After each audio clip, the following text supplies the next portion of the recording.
What's going on, football fans? It's me, J.R. Clark, back again from the Pound for Pound ATL live. Joined as always by my co-host Jonathan Holder. Jonathan, what's going on, brother? It's a beautiful, beautiful Tuesday, specifically because I am off of work all week.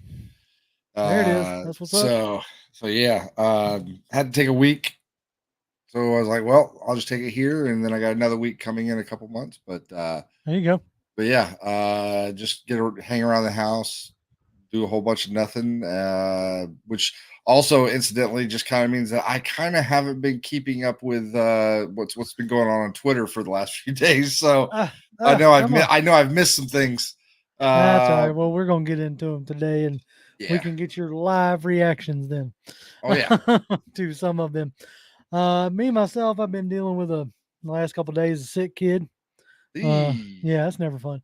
But today she was pretty much back to normal, but we still had to hold her out of school. So that equated to me being at the house and able to get some stuff done, which is good, which is great. I mean, Yep.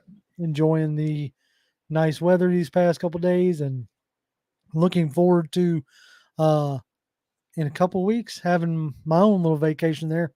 We're going camping, so I'm excited to do that. Um, But we do have a handful of things to get into tonight. We got OTAs and stuff going on, and the schedule release, which happened last week, but we haven't had a chance to talk about it. So that's something that we're going to get into tonight. So Yep. without much further ado, we might as well just go ahead and get into it.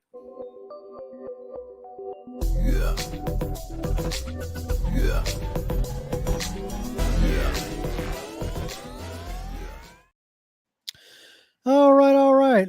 Our good buddy Chris says a new Falcons hat and a P for P episode. Hashtag winning. That's what's up. Yeah, I saw that. I I saw saw that that hat hat. on Twitter. Yeah. That's a good. Nice That's a hat. good looking hat. So you have to tell me the story behind that hat at some point in time, Chris, because you alluded to it being somebody who maybe didn't get drafted by us. So if that's the case, that's interesting. Um, but all right, so we've had over the last couple of days. I guess you want to start with the training camp stuff, or do you want to start with the schedule outlook? Well, I mean, the biggest news of the last probably, I don't know, 5 years is broke, and you didn't even want to talk about it. And that is, they're not going to let anybody in to see the practices. And it's all your fault because of comments like yours. Yeah. Well, yeah, when that news broke the other day, uh, it was shocking in a sense, with the idea that the Falcons weren't going to have open training camp this year. And let's see if I can get this article pulled up real quick. Apparently, there's some construction, and Well, that's the okay. Like, construction. here's the deal though. We saw construction last year while we were up at training camp. So it says, due to ongoing construction at IBM Performance Field, the Atlanta Falcons are unable to host fans on site throughout 2024 ATL or AT&T Falcons training camp. Good Lord, in that one sentence, there's two like promos, basically, or two like sponsors. Anyway, it says instead we will host fans off-site locations for two open practices. Okay, one of them, they're bringing back the like Friday Night Lights type thing. It's been for the first time since 2016. Um, from the 2017 season on, they quit doing the Friday Night Lights deal, and they had started doing opening practices down at the Benz. Um, so that's when all that kicked off. So they're going back to a high school up in Buford. It's Seckinger, Yeah, that Seckinger, sounds about right. yeah, Seckinger High School in Buford on the 27th of July as a part of the NFL, training camp back together weekend, that big weekend that you see on the NFL network, live from all the training camps and everything else. And Hmm. then that one will be free at that high school. And it'll, like I said, it'll mark the first time they've been back at high school since 2016.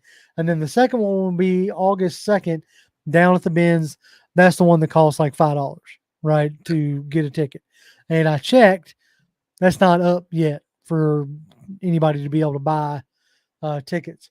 So looks like that's the only one I'll get to go to because I'm not driving to uh, a high school on a Friday night up in Buford. New, That's just not gonna happen. Not new. from August. not from where I live. I haven't checked. Let's see. August 2nd. What is that? Oh, that's a Saturday. I was wrong. July 27th is a Saturday. I might drive up there, depending on what day it is. And then, All but right. August 2nd is on a Friday. Yeah. Ooh, that's gonna be interesting. Depends I on what figured they time. would have done that one on a weekend. I just assumed it was gonna be on a Saturday. But the August 2nd is on a Friday. So I'll have to take a half day of work off on that one. Because they'll probably do that one in the middle of the day. But do you have any like conspiracy thoughts on why they have? Because their reasoning is construction. Full transparency for those that don't know, I've been in the construction industry for since I was 18 years old. So for over 20 years now, I have been part of the commercial construction industry. That's what I do. Like the series of truck thoughts is from the cab of the truck that I drive while I'm delivering equipment to construction sites. Mhm. So when that first broke, I thought to myself, I'm like, what construction are they doing that's gonna are they tearing up the hill? You know what I'm saying? Are they redoing the entrances? Because if you're talking about just on that new building that's over to the, over to the left of the main facility that you walk past when you go to Flowery Branch, Mhm. if they're talking about that, they were doing construction on that last year. I mean, for all we know, it could be a situation where um, it's not necessarily where the construction is taking place. It might be where the materials And are going to be stored. it's the, That kind of situation. if they're using that front parking as having to be more of a lay down yard for the materials, that's understandable. But I think maybe it's a redoing of that entrance that they have everybody coming in. That may be part of the issue. Says this year's accommodations are a 1 year pause only due to the construction footprint, and the Falcons look forward to welcoming fans back in 2025. So now let's put a tinfoil hat on, Mhm. and I want you to give me in the chat. I want y'all to give it to me as well. Like I want you to give me the best, the actual reason, not the construction. Because come on, we can, you can make accommodations, right? Like we as a construction company right now, we are adding 3 new floors to a hospital right around the corner from Flowery Branch. That day I did that video in front of the Home Depot in Flowery Branch. That's the job site I was going to, on a hospital that's in operation. Like Mhm. it's still going, and we are building stuff on top of that daggum hospital. So all I'm saying is, I think it's a uh, pretty tissue paper thin excuse. So Jonathan, what do you think is the real reason that they don't want For, fans up for there? for one, I do think it's just to get it out of the way. I think it's they wouldn't not let us go up there for anything other than a legit reason. So I don't whatever I end up coming up with So here if in I a said that's second. not the point of this I exercise, know, Jonathan. but You got to I'm give just me going the to say real that. reason why we can't. But the real reason is I think that it is they, you got all new coaches, you got some new players. Although this some of this maybe is kind of contradicted by some of what Raheem was saying today in his presser. I didn't watch the whole thing. I watched like the first handful of minutes of it. But I think it might be a situation where it's like They they want the least amount of distractions as possible, right? They want everybody just focused on, let's learn this system. Let's everybody just get together, do their thing, and they don't want any kind of, especially for like the rookies, or even some of the new players that have come in. They don't. They just want it to be, it's us against the world mentality, right? Just put everybody in a bubble, and be, just like, this is our world now. Right. We're not going to worry about any outside noise. We're not going to worry about any outside distractions. All we're going to focus on is what we're doing. We're going to focus on what we can get better at each and every day, and each and every practice, and each and every class, at each and every meeting. All of that stuff. I could conceivably see that being, especially first year. Let's really like buckle down. Just try to block out everything and make it a little bit easier, somewhat easier to block everything out by not having potentially hundreds or thousands of fans out there watching you practice. Right. So that's, if I had to give an alternative, uh, real reason, that would be my thought as to why they wouldn't be out there. Yeah, like it was a definitely deal where I think it's an opportunity to limit the noise. Yep. And because you're still going to have your NFL networks up there doing their bits. You're still going to have your social media, your social media department, cutting up videos and sending out videos.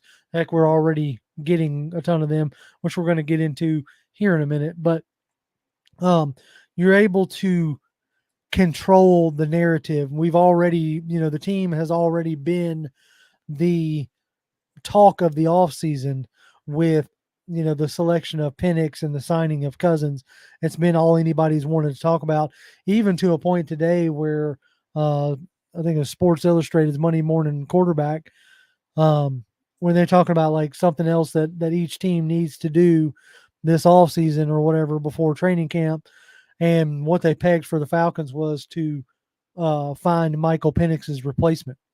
And so you're still getting the snark of, that's the only thing anybody's wanting to talk about. Mm-hmm. So, limiting the amount of people who can see, the pass per pass, and also the last few years, they have really buckled down on, hey, try not, don't be taking videos and don't be, streaming and all this other jazz, from practice. So this year, especially, it seems like it's not a bad idea to try to keep the noise down per se. Mm-hmm. Like I'm in a group chat with a bunch of other content creators, and when the news broke, like it really got into the, really got into the tinfoil hat on that. When they were talking about like, with the new offensive line and defensive installs and, or, new offense and new defense, want to try to keep that, keep that quiet. But, like Fred says here, maybe they don't want fans to see Penix outperform Kirk. Like, if that's the case, you're going to, like, you wouldn't have any open practices. They're still going to have two. You're still going to have a chance, but at least maybe it's not an everyday thing. And so far, from what I've seen, like, they put out something Penix related, and they put out something Kirk Cousins, showing him passing, and he's looked just fine. Like, he hasn't looked bad. He hasn't looked. It hasn't. I think that very first pass, some people were like wondering. Like, it was a pass to London, and it was London had to go up and get it. And maybe it looked like it started to like flutter a little bit along the way there. And everybody, some people got a little worried about that. But, one thing, that was in the rain that they were throwing in. And two, since then, he's basically looked just fine. It hasn't looked bad. It's looked, like what I expected Kirk Cousins to look like this early in the offseason. Right. I mean, the passes against air have looked good. Yes. Especially the Chris, I'm loving this one. He's got to keep that trade interest up. Man, still holding out. He did follow up. He let us know that he was gifted that hat by Jackson Powers Johnson, the center from Oregon, who got drafted by the Raiders. So that's cool. Oh, That's a pretty nice. cool. Yeah, that's a like his tweet made it sound like it was something of that nature. So that's cool So, too. so that's the hat that he, if the Falcons If the had picked Falcons him, had he would have put drafted the him, hat on. right, he Oh, would have that's put cool that as hat on. hell. So that's pretty slick, and that's a good story, especially if he turns into like a rock solid center for the next 15 years or whatever. Oh yeah. That's a pretty cool story to have. Um, but let's see. I do think that there is an aspect of it of not wanting to, drive up any more storylines, any more any more clamoring, right? If one has a good day versus the other. Um, like if Kirk comes out, especially when it comes to the preseason, has a drive and then Penix plays most of the rest of the preseason games, like you're already going to drive up storylines there, especially if Penix comes out and looks good.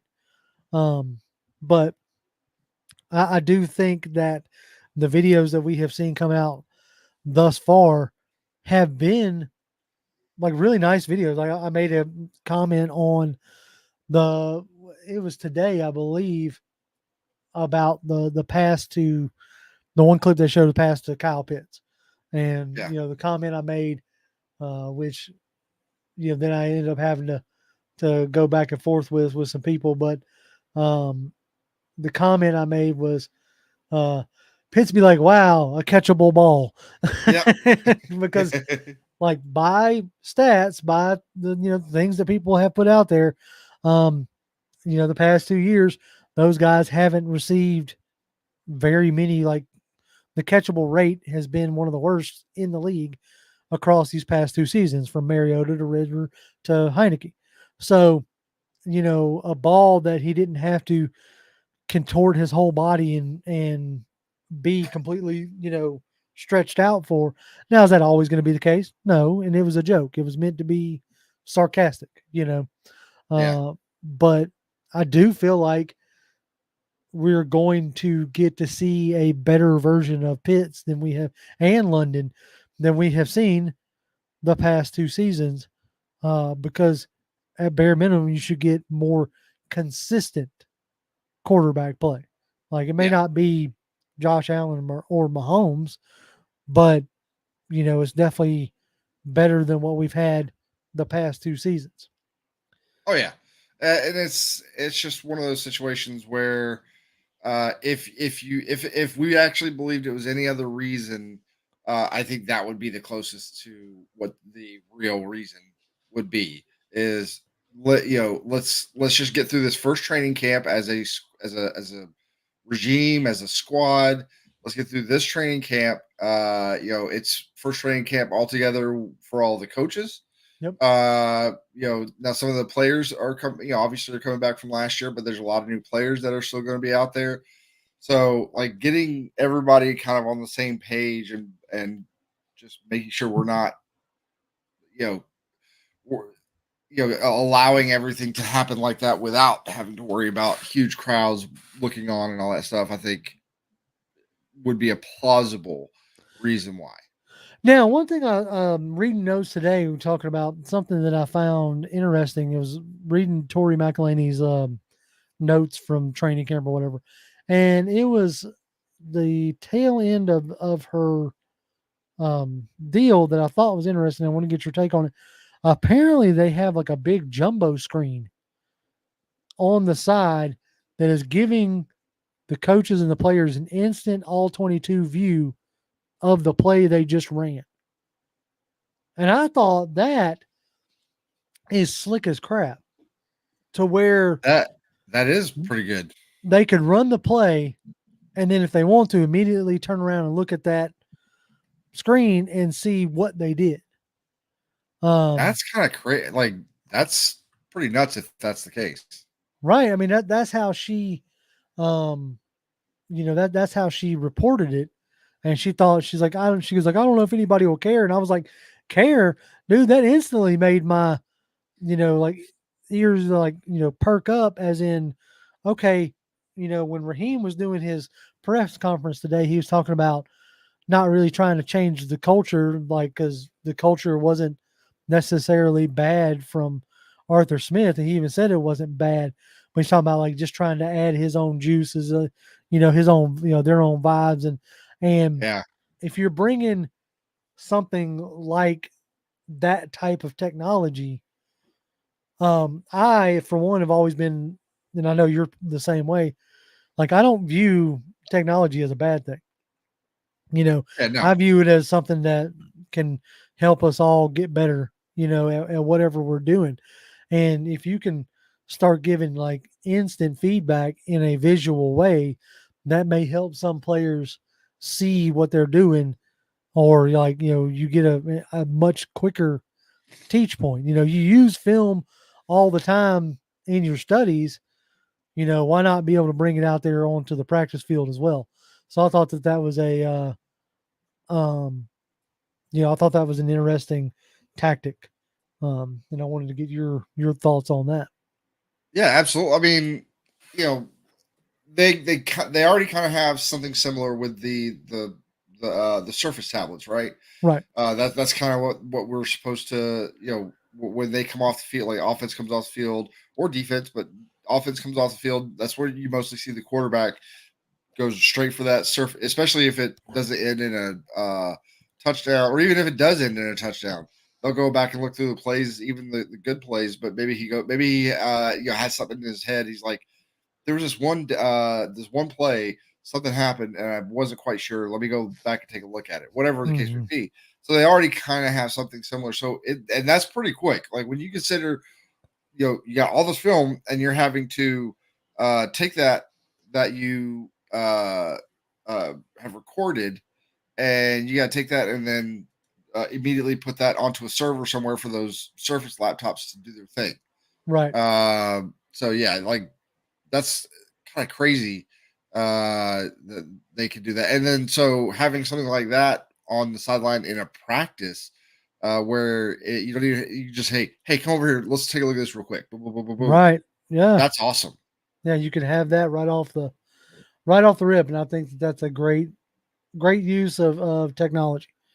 Um, Now another, I'm trying to see if I can find um her notes because she had some interesting points. Let's see. So apparently Bijan Robin is still nursing whatever his ankle issue is, but they say he should be back by mandatory camp.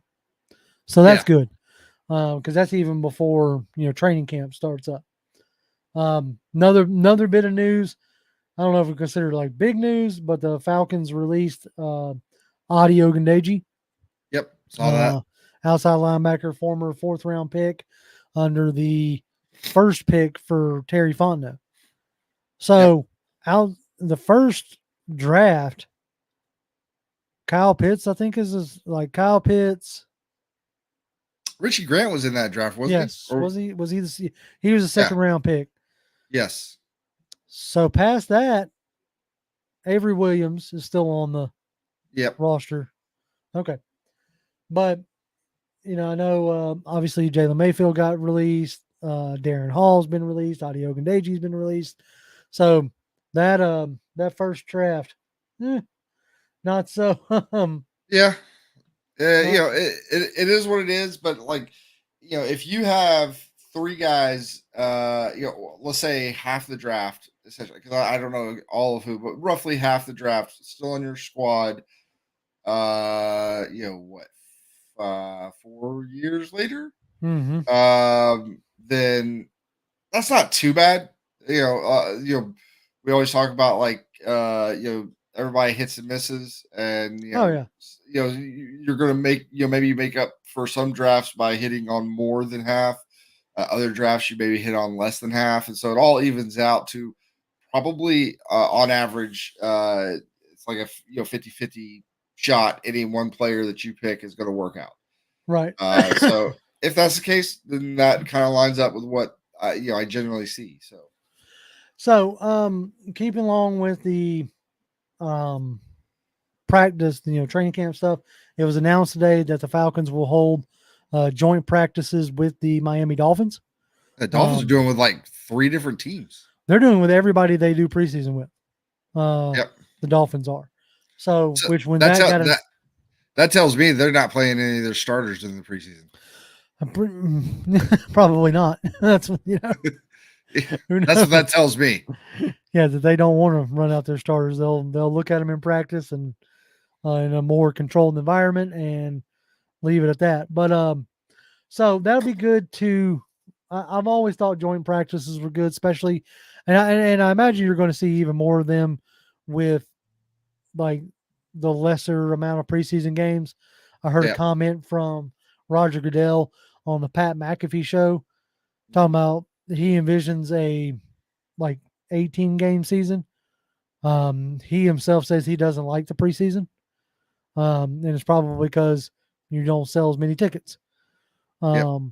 And so Millie says, why we keep having joint practices with Miami? Because we keep having preseason games with Miami. Yep. And there's that. Go ahead. I was going to say, and once you establish that type of relationship, because that's more of like the coordination between front offices and stuff like that. And once you establish that kind of a connection, it's easier just to go back to that well. I can easily see where Fontenot probably went up to Raheem and was like, hey, do you want to do, joint practice? I've got an opportunity to do one with the Dolphins. And because if the Dolphins are doing one with everybody, they probably reached out to us, right? And Raheem was like, yeah, shoot, let's do it. Especially if you're going into, hey, we're not going to have fans at training camp anyway. Mm-hmm. So you're not really cutting down, days that fans could be there. So it makes sense. Yeah. King 7, 18 games, 2 bye weeks. I think that would be smart myself. I think 2 bye weeks is something that's needed anyway, especially if you're going to keep having, like, if any of y'all follow Warren Sharp on Twitter, he does a lot of breakdowns of, especially when the schedule comes out, from like how many teams have how many games inside of a 14-day span or 10-day span. Like if you want to talk about player safety, we've got to do a better job at having these players play games too close together. Oh, excuse me. Oh, all right. Dying over here. Like made some chicken melt sandwiches for dinner. Nice. And when you make those, you got to go heavy on the sauteed onions. So I'm over here belching onions, so y'all forgive me. And so one time for the fans got a good point here. It says some really good position battles at camp this year. Too bad we don't get to be there to see it. Why Falcons? Why? Now, but that leads me into the point of so you never answered, by the way. Like you asked me the question. Well, like the tinfoil hat. What is the real answer? What is your real answer for why they're not having the practice this year? The real answer would be, I was leaning more towards didn't want to kick off the QB controversy, was like, and trying to keep mum's the word on, because hey, I don't think they're going to be super innovative when it comes to offensive, scheme design. Not anything. I actually think, whether it worked out or not, Arthur Smith bucked the trend more than anybody else. And it didn't work out well here. So I actually think you're going to go back to a more normal looking offense. So there really isn't much to hide there on how you're going to use London or Pitts or whatever. There's nothing to hide. You know what I'm saying? Because you're going to go more back to more of a traditional. So I think my tinfoil hat reason is the okay, we've gotten enough media attention for this, QB nonsense that we inadvertently created for ourselves. And let's I don't want the hill to be starting to chant Penix's name before we even get to preseason. So you basically are on Fred Butts' side, like because that's basically what he was Yeah, talking about. Like, essentially, but because I can see our fan base doing that. Like you see, you know what I'm saying? Like I can see our fan base, like Kirk Cousins airmails one pass, and we don't know any of the details of it. It could be the receiver running the wrong damn, route. But as soon as Kirk Cousins airmails one pass, I could see that entire hill start, you know. we Yeah, want Penix. right. Uh, Fred has asked me where I got this hat. This is an old one. I think this one came from Uline, I believe. And what I mean by that is if any of y'all ever dealt with Uline, the company, you order enough crap from them and you hit thresholds and they'll send you something. And there for a while they had a deal with um, MLB and NFL and where they had stuff like this. I think that's where I got this hat. Came from Uline. Um, let's see. King says, so question, anyone worried about secondary because AJ is cool, but if he doesn't perform, I don't think we're going to keep him. And that's two dead spots in the secondary for a solid DB. Um, I don't think, I actually think we have a better chance of keeping AJ now because Raheem was here when we drafted him, and even talked Yeah, about that year we drafted him today. But that leads me into what I wanted to talk uh, um, about the OTAs today, because you had a lot of guys uh, not present today. You had a newish lineup in the secondary. It was notable. And this is from Tori McElhaney's article. It says in the secondary, it was notable that Clark Phillips and Mike Hughes sliding on the outside. mm-hmm. DeMarco Helms partnering with safety Bates, and D. Alford continues to play the slot. So you match that with some of the comments that Raheem has said, even though at his presser today he called him Phillips Clark instead of Clark Phillips, which I chuckled at. But it really seems like they're going to give uh, Clark a shot at the outside. Yeah. And like Chris said earlier, Akio Witherspoon and John Johnson can show up at any time, please. It really seems like they're okay with running with what they got on the roster currently. Yeah. I mean, every time I've heard them talk about like Raheem talk about the DBs, because everybody wants to bring up the DBs because he was a DB coach and we've got a lot of DB coaches on the roster. Yeah. So, or on the team, but there's been nothing but great things been said. And in some cases the names are brought up without being prompted to. Right. So like these guys are sticking out to him, and this might be him as a head coach being like, like when they were going through both free agency, they were going through the draft process, all of those things. Uh, Before they do any of that, they're looking at their own guys. They're looking at film on their own people. They're looking at, not just probably film from last year, but especially for some of the rookies from last year back into their college tape. Even though they probably looked at some of that before when they were in the draft process with their other teams. But at the end of the day, they're still going back and looking at that.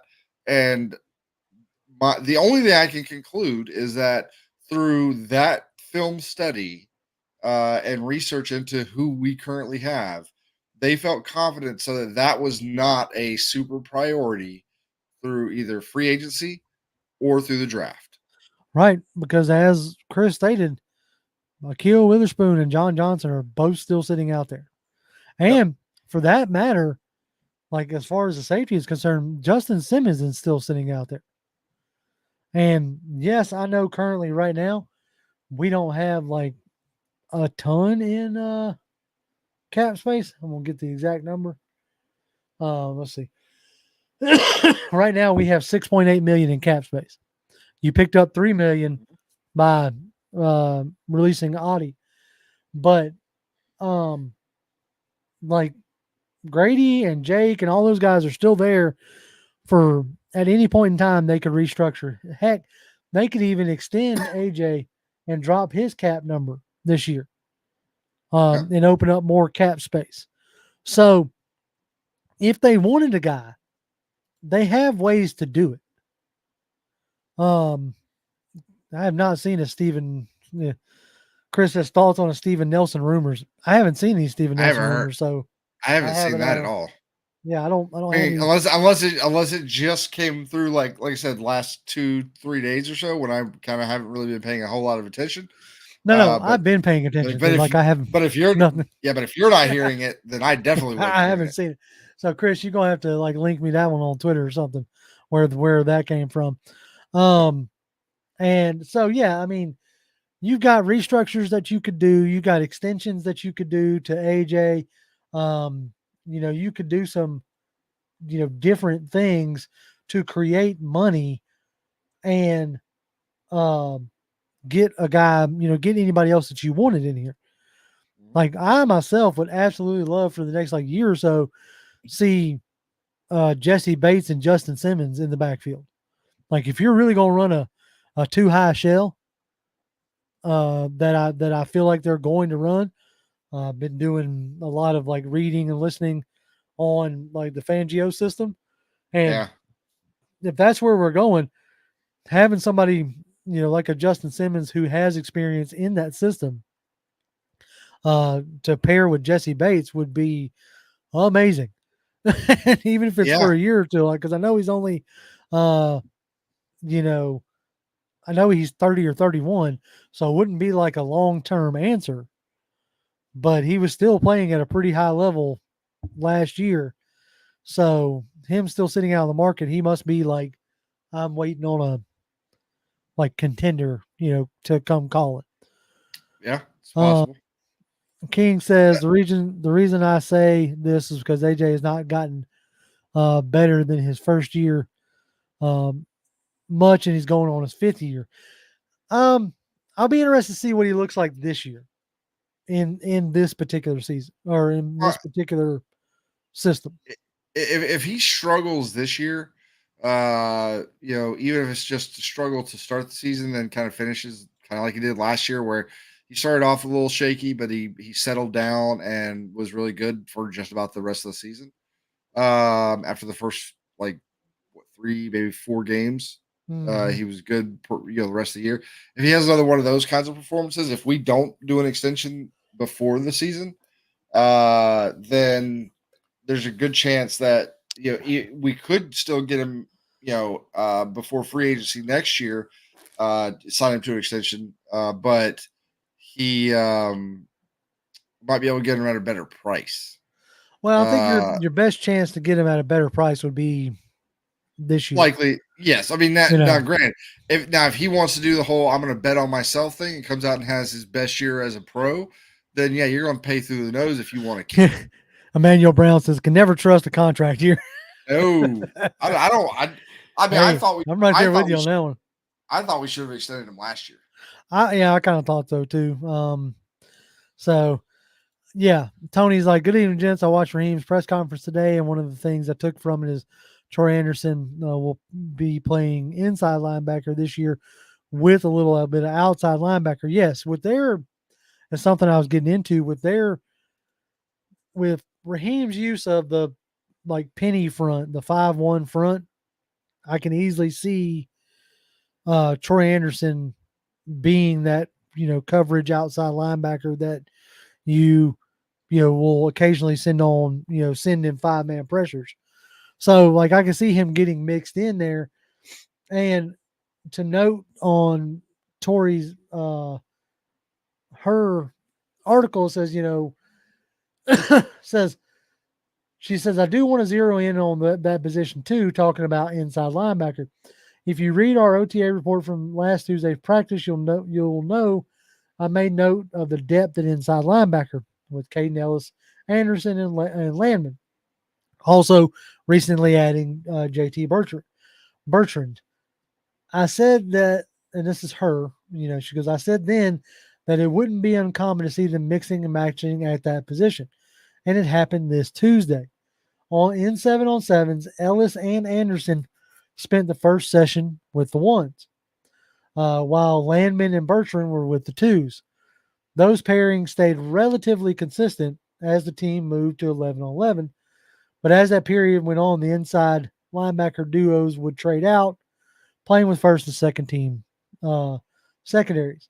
I still think it's only a matter of time, and here's the real point to key on. I still think it's only a matter of time until we see 3 linebacker sets too, with Ellis, Anderson, and Landman specifically. So she's noting that, and so if they're gonna do true 3 linebacker sets, they've already stated they want to be, a 3-4 defense, which their version of it is the penny front, which is 5-man on the line, your 3 down linemen, and your 2 outside linebacker types, but they're all on the line with Right. one actual linebacker, right? So if you're going to go 3, so is that a 3-3-5 Possibly. instead of your 4-2-5, right? Does the nickel go to that 3-3-5, and where your third guy is, Troy Anderson, who can be on that line, or even Caden Ellis, who can be on that line and rush the passer or drop into coverage and still be as effective. So I would say, you could also even see looks like almost like 4-3 under looks, where you have essentially 2 off. You have 3 linebackers. 2 of them are off ball. One of them is on the end, one side. Usually on the play side, I believe. Yeah, a Uh, lot of times it's on the play side. and so you can see that, and I can see in that scenario, I can see Troy Anderson being, because he's kind of the bigger of the 3 guys, uh probably the stronger of the 3 guys. So I can see him being out there on the edge to kind of be the anchor point for setting the edge and things like that, or covering backside of the backfield while the other guys do tight ends. Mm-hmm. uh or even, like you said, 5-man pressures. He gets sent, the other 2 guys go back out in coverage. I can see that absolutely being a potential, scenario. Because here's the deal. Now, keep in mind, we always have to look at, like, when it comes to coaches and stuff like that, you always have to look at like their previous stops, their previous connections, who they have previously played with, stuff like that. And I'm not saying it's a 1-to-1 type deal, but Leonard Floyd spent time with the Rams up until last season, where he played with Buffalo. And I even thought that Leonard Floyd might have a chance to get signed here because of his connection there. Obviously didn't. Yeah. He goes to San Francisco. But Leonard Floyd is 6'3", 240. Mhm. Like, and he's an outside linebacker, right? Yep. And Troy Anderson is 6'4", 235. Yeah. So I mean, and he played DN at Montana State and what have you. So it wouldn't surprise me one bit if you got Troy Anderson on like a Leonard Floyd type position from time to time, especially if you're going to run him out there with, Caden Ellis and Nate Landman, because, late Nate Landman, as Tony points out, Nate Landman is a dog, a beast, a stud, all rolled into one. And Yeah. he played really well last year, and you'd be a fool not to figure out how to get him on the field. You know, Absolutely. you can't just overlook his play from last year. As Millie points out, I know Troy's our fastest linebacker, but do we really trust him in coverage? You may trust him enough to, if you're sending him You know what I'm saying? If you're sending him at the cornerback more times than you're dropping into coverage, you may trust them enough to drop into coverage. Does that make sense? I don't know if Yeah, I said but that right. but also where he seems to have had most of his issues his first couple seasons is when he drops into like zone coverages. Now, if we're talking man coverages where he can focus, he doesn't have to worry about you know you know this is my zone. I carry my guy until this, and then I got to communicate, make sure the guy that in the next zone over knows this guy's coming into his zone. All the and just all the different permutations that come off of that, right? And I think that's been kind of his biggest issue when it's man to man, and he knows his guy, and he knows to make sure you're covering that guy. He's been pretty good in coverage for the most part. I mean, has he lost some of them? Yeah, absolutely. But I think more often than not, he's been pretty good when he's in man coverage against running backs, even against some of the tight ends that he's been against. So Right. uh, I haven't had an issue with him in man coverage. It's the zone that sometimes can give him some issues. Which Yeah. I'm hoping now maybe he had almost a full season to sit and watch, sit and Mhm. learn, watch Landman, and still actively be kind of in the huddle with those guys or on the bench with those guys, like going over things. It would be nice to know that he maybe has started to pick some things up. Maybe he can start playing with a little more. Um, what's the word I'm looking for?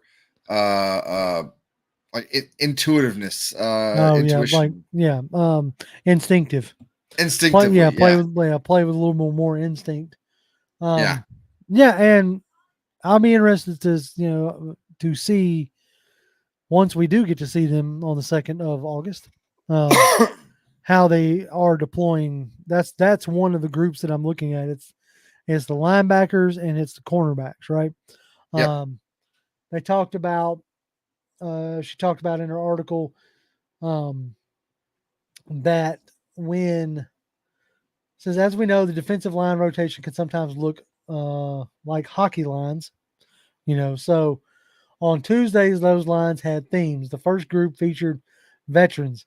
So consider the guys with 4 or more years experience, the Onyematas, Carters, James Smith Williams, and Taquan Graham, with Street and Goldman mixed in. So Goldman is actually taking snaps. Oh That's my God. that's that's better than we've made it so far. Yeah. He's actually out on the field taking snaps. I need to go back and scour the the footage that we have seen and see if I can't catch a glimpse of that number 99. Um, when the full line switch happened, oh, go ahead. Oh, sorry. Go ahead. No, I no, I didn't mean I meant to hit the star, not that. understood. Okay, so when the switch happened, it was the younger guys that all came in.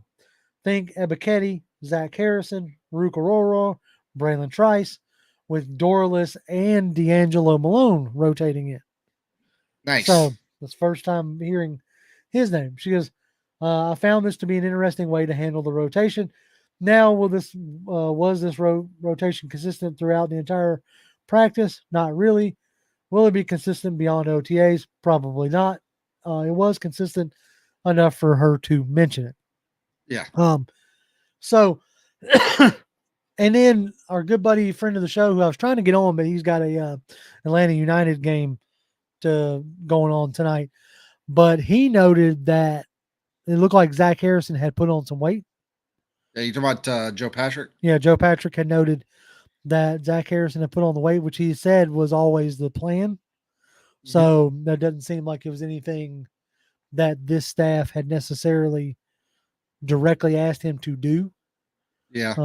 So, but he said he looked, much bigger. So I wonder, Jeez. He was yeah. already pretty big. So I wanted, let's see if I can find what Joe actually said. I don't want to misquote good Well, buddy. while you're looking that up real quick, Yeah.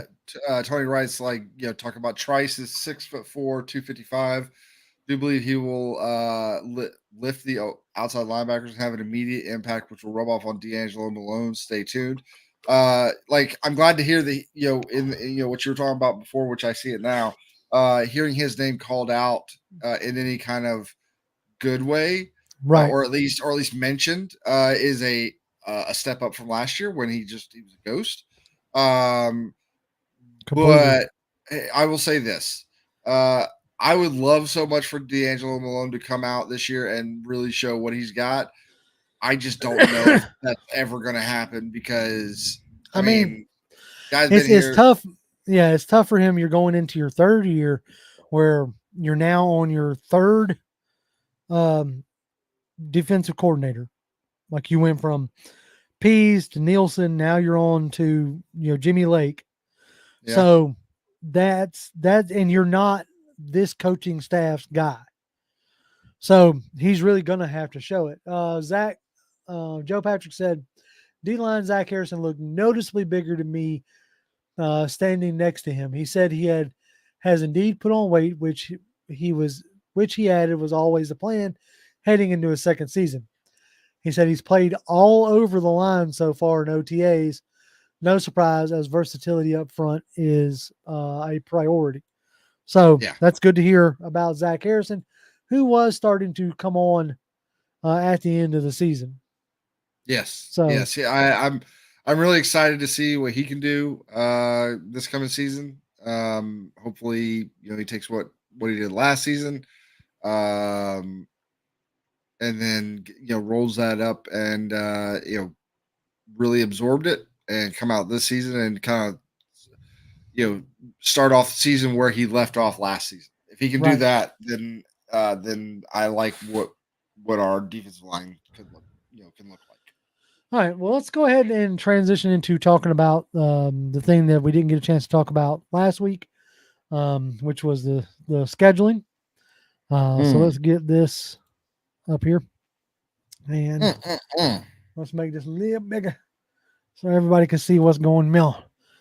All right, so we start off with in the preseason. Not that anybody cares that much about preseason, but we got Miami, at Baltimore, and home at Jacksonville. So you only got one home game. But at least season. It's the third one. Right. It's the third one, which I don't even know if that even matters much to them anymore. Well, I only say it because that way you don't you're back home practicing for that game. You have the game at home, and then after that game, you just stay home for week one. True. Now, getting into that, BTW talking about the Steelers, Eagles, and Chiefs.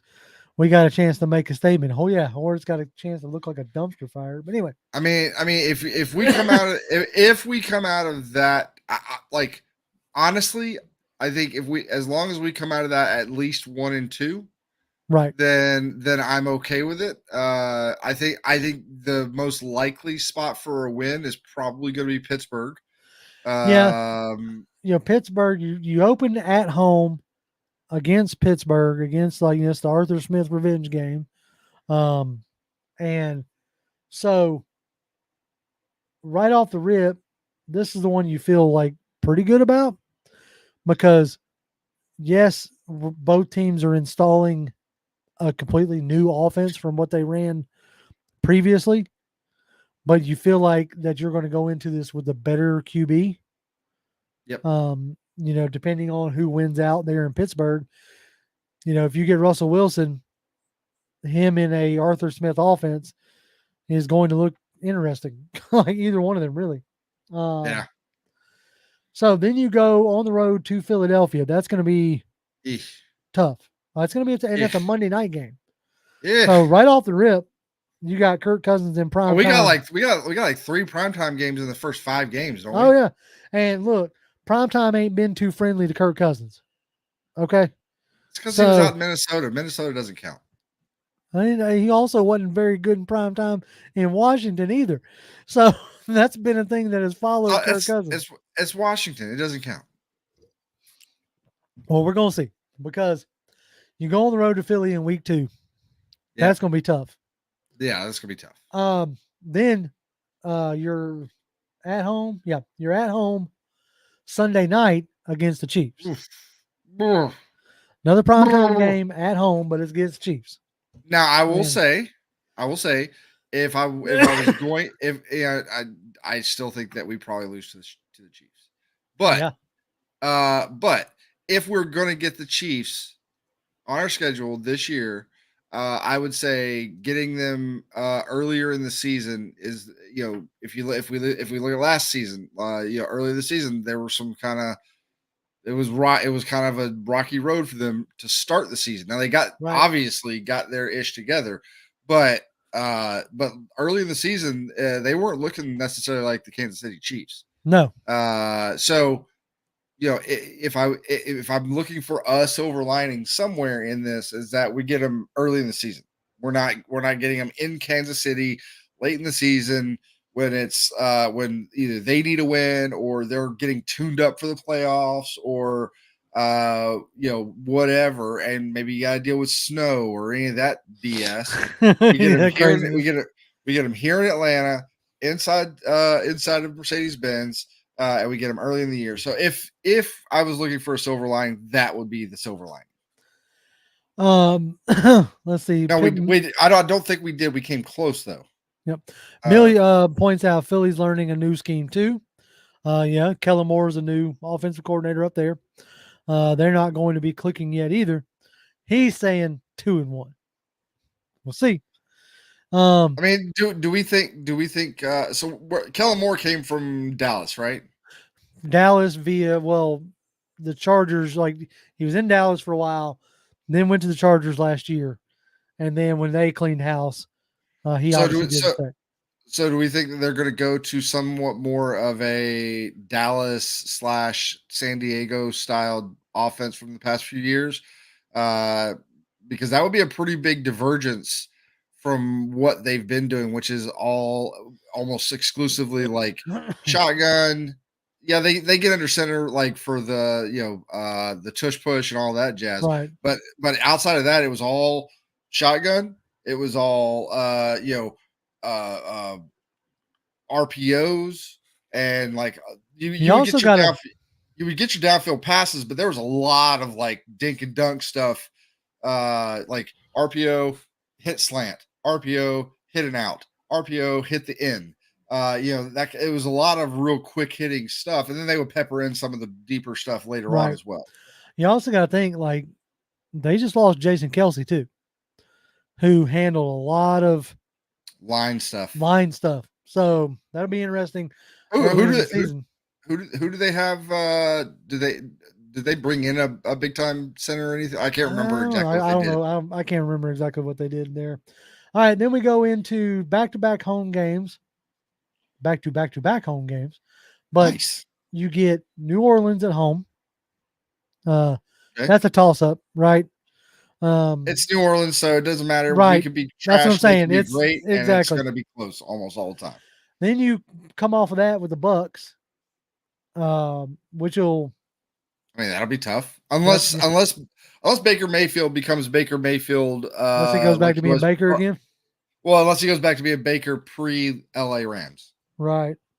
Then on the road for Mighty Mouse up there in Carolina. I mean, they don't have Brian Burns or like some of their big name guys. They still got Derek Brown. They got Derek Brown. They got J.C. Horn, the cornerback. And you got Dave Canellis, who got Baker Mayfield paid, right? Yeah. So, but he's a young head coach, first time head coach, with that weird situation up there. Chris thinks we're going 6-0 at this point. But I don't know. That one should be a win, but heck, we lost to him last year up there. So yeah. Then you come back home for Seattle, which Mike McDonald, this is not the same Seattle. Mike McDonald, that defense should still be good.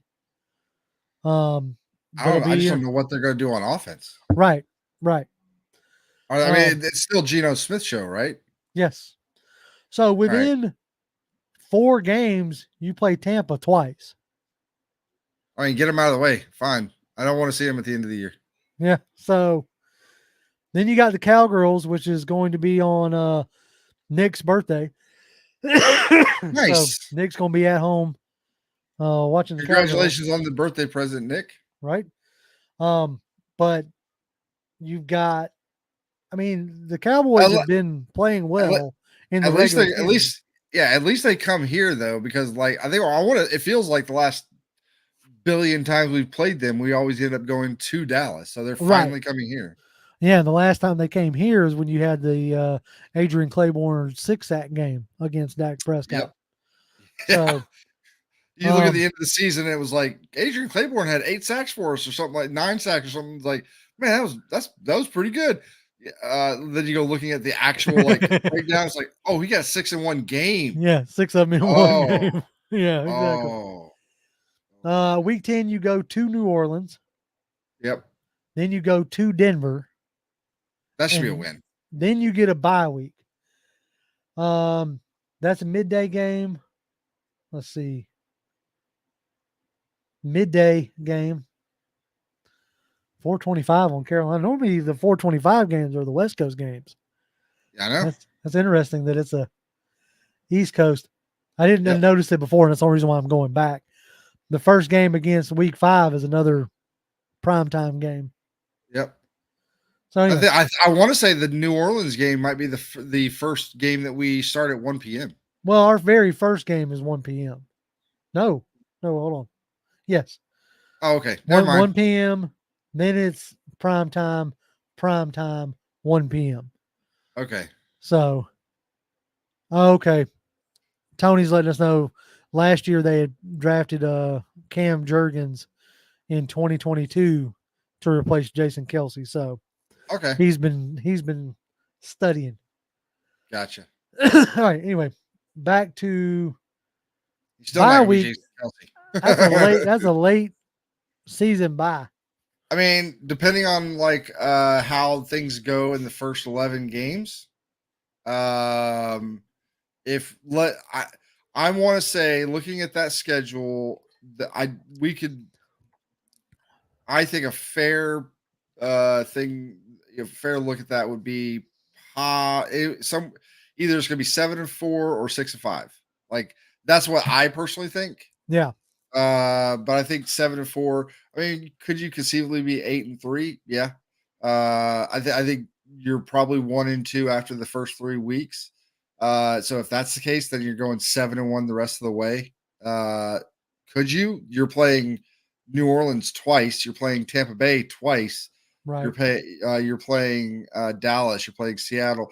Like the scariest games for me are obviously the Chiefs, Eagles, and then the games against the Buccaneers and the Saints. Those are the scariest games for me on the schedule. And to get the Saints, which is weird because it seems like every year for the past however many years, we get the Saints either week 1 or sometime in the first 4 weeks. And then we don't see them again until like the last 3 weeks of the season. Right. They actually, we'll get to that here in a minute, but you come out of the bye, you get the Chargers at home. Yep. And then the Kirk Cousins revenge game. Yep. You go to Minnesota. Yep. Face JJ McCarthy. Right. Then you face who is it? Gardner Minshew. Yep. Or Aiden O'Connell out there in Vegas. Yep. And then you come home for the Giants. Yep. Which that's a Monday night game against the Raiders. Nice. And I think that's our last one. Yeah. Our last. Well, these are to be determined. The last two those games can be flexed. Right. So you end the season with Carolina at home. Yeah. You know, potentially with the Kings. It says hit that like button, family. 17 likes and 49 comments, or 49 in chat. The math ain't math. Math, fellas. Come on now. If 49 of y'all are watching right now, each and every one of y'all need to go and hit that like button right now. Yeah, click it for us, because those are the things that, outside of more anything else, that helps us more than anything. The more y'all engage with, you know, the sharing and the liking and all that jazz, and that helps us out tremendously. It absolutely does. It absolutely does. So this year we get to face 2 former head coaches, which somebody up here was saying something about sweep the it was Nick. It says sweep the former head coaches in Smith and Quinn. Yep. So you get the Jaden Daniels tour with Yeah. Now, again, if I was a now you can look at this one of two ways. I personally would rather have seen Jaden Daniels early in the season. oh, for Late sure. season Jaden Daniels when he's had what 15 other games to uh iron out the kinks, get through some of the rookie stuff. Now, granted, that's pretty late in the season. It's game 16. He maybe hits the rookie wall kind of scenario. Oh Hell, yeah. Mm-hmm. he may not even be playing because he got knocked out because he's running around like he's still in college and thinks he can take middle linebacker in the NFL like he did in college and can't be doing that. No, he's gonna definitely have to learn how to slide, for sure. But um, who is it? Okay, Yeah, BTW says our offensive line better be ready. Steelers, Eagles, and Chiefs will most definitely test us up front. the Oh yeah. Steelers. That all depends. If Well, TJ I'm Watt's gonna say playing, TJ Watt that there. defense is going to be spectacular. If TJ Watt's not playing, they're going to be middle of the road. That's just how it is. Yep. I completely agree there. But no, I mean the the schedule itself is ranked as one of the easier for whatever you make of that. But right out the gate, to get the Eagles and the Chiefs both in prime time slots, um, is going to Oof. be a little tough. Um, but I do believe that the O line will be ready. As far as the Steelers go, I'm sure they'll get it worked out. But as of right now, Cam Hayward is holding out because he's wanting to get a new contract. Uh, so Don't give in, Cam. Don't give in. that's right. That's right. Hold out for your money at least till week 2. Yep. Like And I need that's exactly what's going to happen because now Cam Hayward's not going to be there. Potentially TJ Watt because he's probably going to tweak something. He always seems to tweak something. right. He And could then so potentially. yeah, so you'll be missing T.J. Watt and Cam Hayward on that defense. All right, and they're going to lose in spectacular fashion. And Arthur Smith is going to look like the Arthur Smith that we had here as far as offensive coordinator goes. And everybody's going to be freaking out, and they're going to be like, "All right, Cam, what you want?" And then you get paid all the money Right. you And then you want. get paid. Yeah, exactly. That's it. That's it. I like your reasoning there. Yeah, Um, yeah, Realistically, I could see like right now until I can put eyes on them in camp, in preseason, you know, the games that we or the practices that we do get to see, I always start off at the 8 and 9, 9 and 8. What used to be the 500. yeah. Like I could easily see it taking a little while to get gelled, with a new play caller, new trigger man. You know what I'm saying? Like it's still a lot of new that they're going to have to get worked out and get figured out. So, And then um, not just a new play caller. It's a new play caller who hasn't called plays before. that's what I'm saying. Like it's a lot of new, you know what I'm saying? Yeah. And so that, yes, we really hope they come out firing 13 wins and an MVP. Book it. I I mean, hope.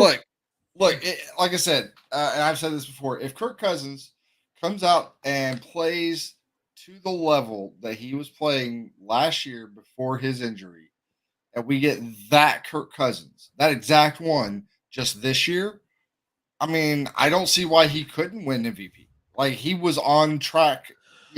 Whether or not you thought he was a MVP over Lamar Jackson, you wouldn't have if he had maintained that level throughout the entire season. There's no way in hell you could tell me he didn't deserve to be in the conversation. Mm-hmm. Could not tell me. Period. End of discussion. And people are going to say, well, he's got Justin Jefferson, and he's you know yeah, Lamar Jackson had OBJ. It's not like he doesn't have weapons. Like Oh yeah, so Zay they all Flowers and they all have to have some kind of weapons I mean it's a to team sport. You got to. you're not going to be MVP out there unless you're the only guy that I can think of that can win MVP without like big time players big time weapons was Tom Brady. Like that's the one guy that I've seen win MVP without, without Randy Moss. He did it without Randy Moss, Mhm. more than once, and that was probably the biggest profile weapon he ever had. Well, it's just because we don't, and this is another topic and altogether, but it's because we don't like respect tight ends and slot receivers. Like that's what they're in their heyday, and they're like, we're going to like grind you into dust. It was Gronk, it was Edelman, it was Welker, it was Amendola. You know what I'm saying? Like Yep. that was how they built that machine, and that's how it, you know. But the national media and fans in general really only care about like, oh, weapon wise, do you have a Julio Jones, Justin Jefferson, DeAndre, like the outside, receiver. Um, let's see. Jay Black has he says we don't need Kirk to win MVP. To play to win the South, we just need adequate play. Opens this offense up. We hope crazy levels of talents. Kurt doesn't need to be the man for us to win. Um, hand the ball off to our talent, and you're not wrong in a lot of aspects. But to Jonathan's point, Kurt was still playing at a very high level last year, which is why you felt good about handing him the contract that you handed him.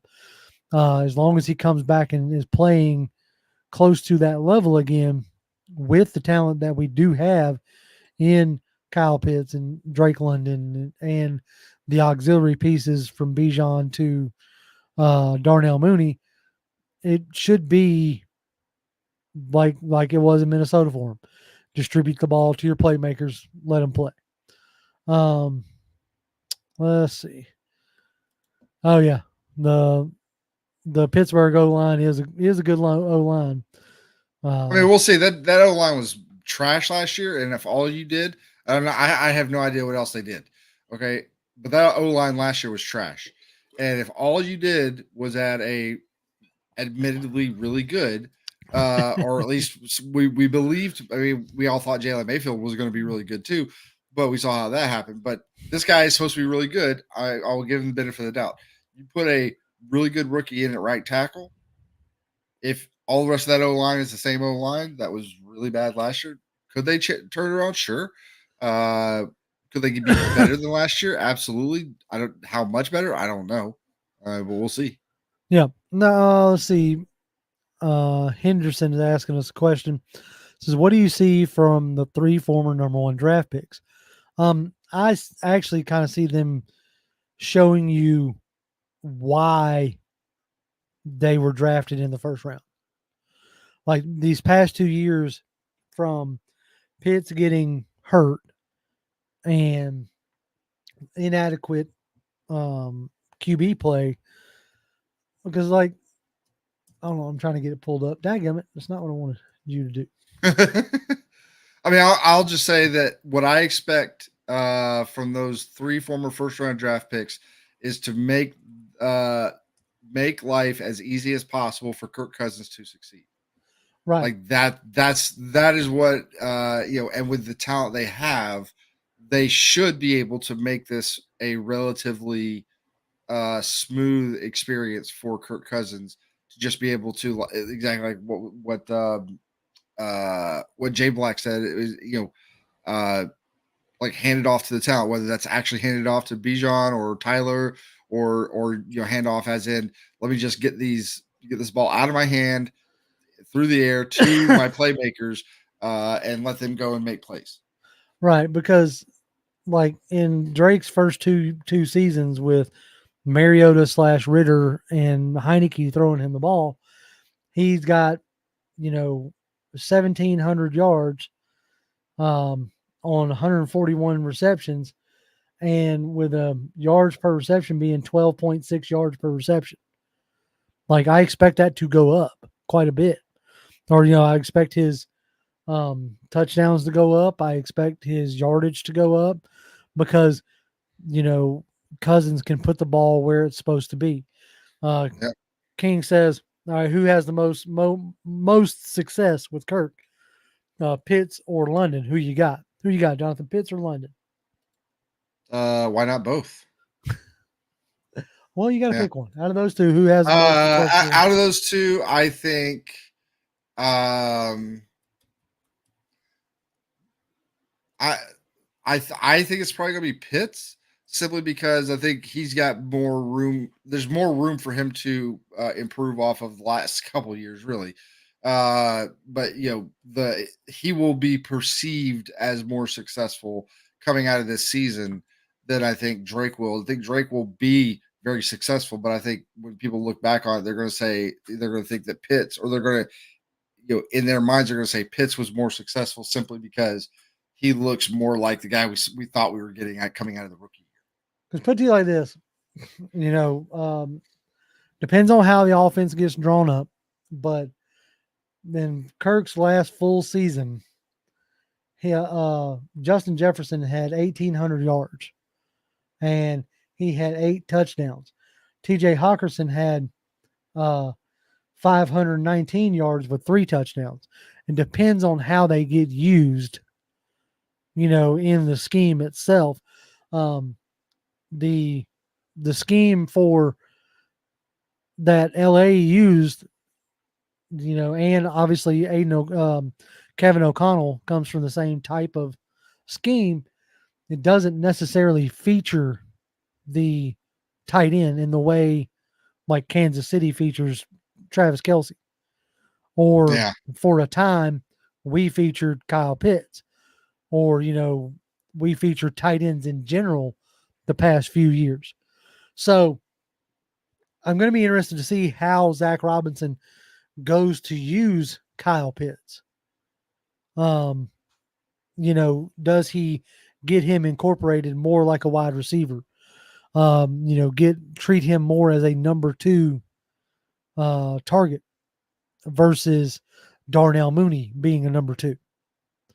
So it's going to be interesting to see how those targets get distributed, because DJ Hawkinson got 86 targets to where Justin Jefferson got 184 targets.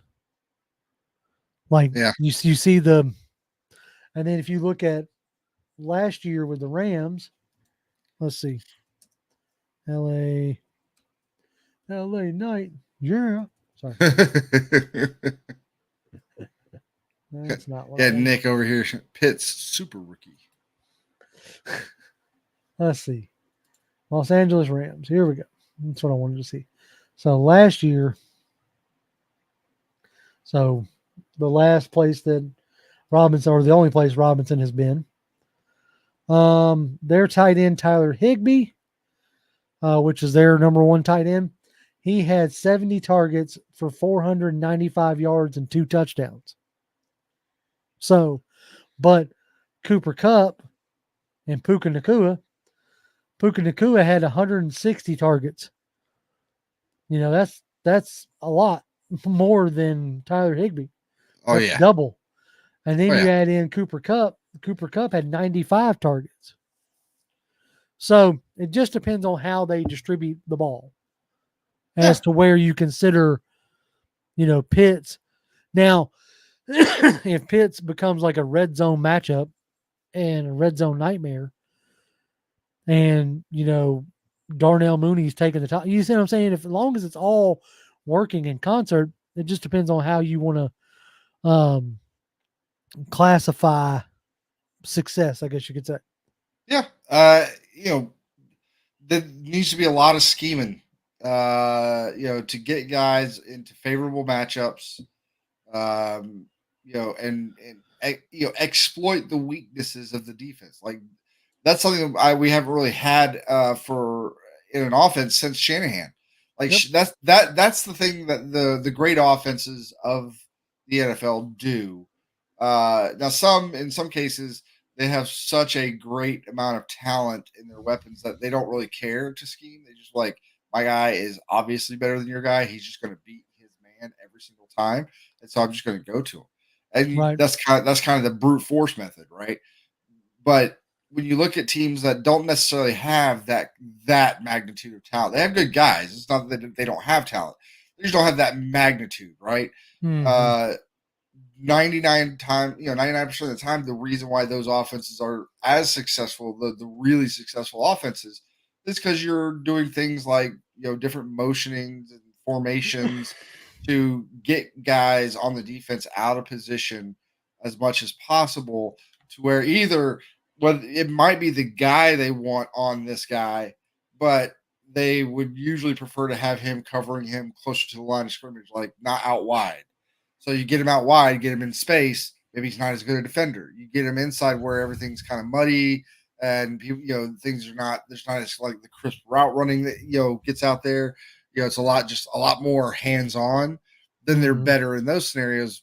Get them out in space, they get kind of lost. Right. But being able to take advantage and press the issue and dictate to a defense like, I know you want to do this. We're not going to let you. We're good. If you're going to defend us with this guy on this guy, you're going to have to do it out here. You're going to have to do it over here. You're going to have to do it the way we want you to do it, not the way you want to do it. Yep. And if we can do that, then I think we'll be successful because I think we have the talent in all the right places to exploit whatever weakness you have. We just have to be able to first make note of it and then game plan around it. And then once we do that, I think we'll be okay. Mm-hmm. And I think the quarterback we have, whether specifically if it's Kirk Cousins, just because of the experience, the guy is good enough and has been around the league enough and has played enough games. He knows what defenses are going to try to want to do to him. Oh yeah, he's going to be able to. He should be able to at this point in his career spot it and move on with it, right? All right, and I think that's probably the thing that is most valuable for Penix while he sits is to watch and learn from him. Like, how does he go about preparing for a game, and then you watch him in the game, and when he comes over to the sideline, they're talking about it, just like absorb the conversations that are going on between him and the OC about what you saw. What is this defense trying to do to us? What can we do to counteract that? What, like, all the things all those conversations that are going to happen throughout a game as things change, as you adapt to different things, they adapt to you, you readapt to them, all those things. Being able to sit for a couple of years and just absorb all of that information is going to do nothing but help them down the road. So that's it.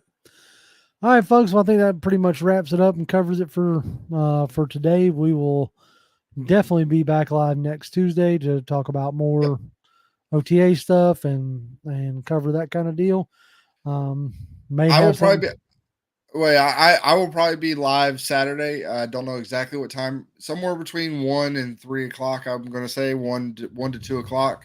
Okay. So again, might be a different game than what I played before, but again, just going to sit and play probably an older game. Nothing new, just because my PC can't handle that and streaming right now. But just I plan to just play a game for a couple hours. We can talk some Falcons football. I'll try to make sure I pay attention to what's going on between now and then, just in case. But yeah. Millie says try to string some Elden Ring, bro. Man, I'm telling you, if I try to stream Elden Ring, everybody's just going to be yelling at me for how badly it runs and stutters and everything. I'm not even sure if my laptop could run it without streaming properly right now. Right, that's been the biggest issue for me anyway. I would love to stream more stuff like that. And on top of that, I'm not really into the Dark Souls. I'm not a masochist when it comes to. I'm gonna say you're not a masochist. Oh, okay, no. Yeah, I got you. All right, folks. Well, I may try to do something, but throw something out there before then, but we'll see how that goes. And like I said, we'll be back live on Tuesday. As always, y'all can reach out and chat with me on Twitter. I'm at Grimm1128, GRIMM1128. Jonathan. At Jonathan M. Holder. Come by, say hi. There you go. And as always, Falcons fans, rise up. Rise up.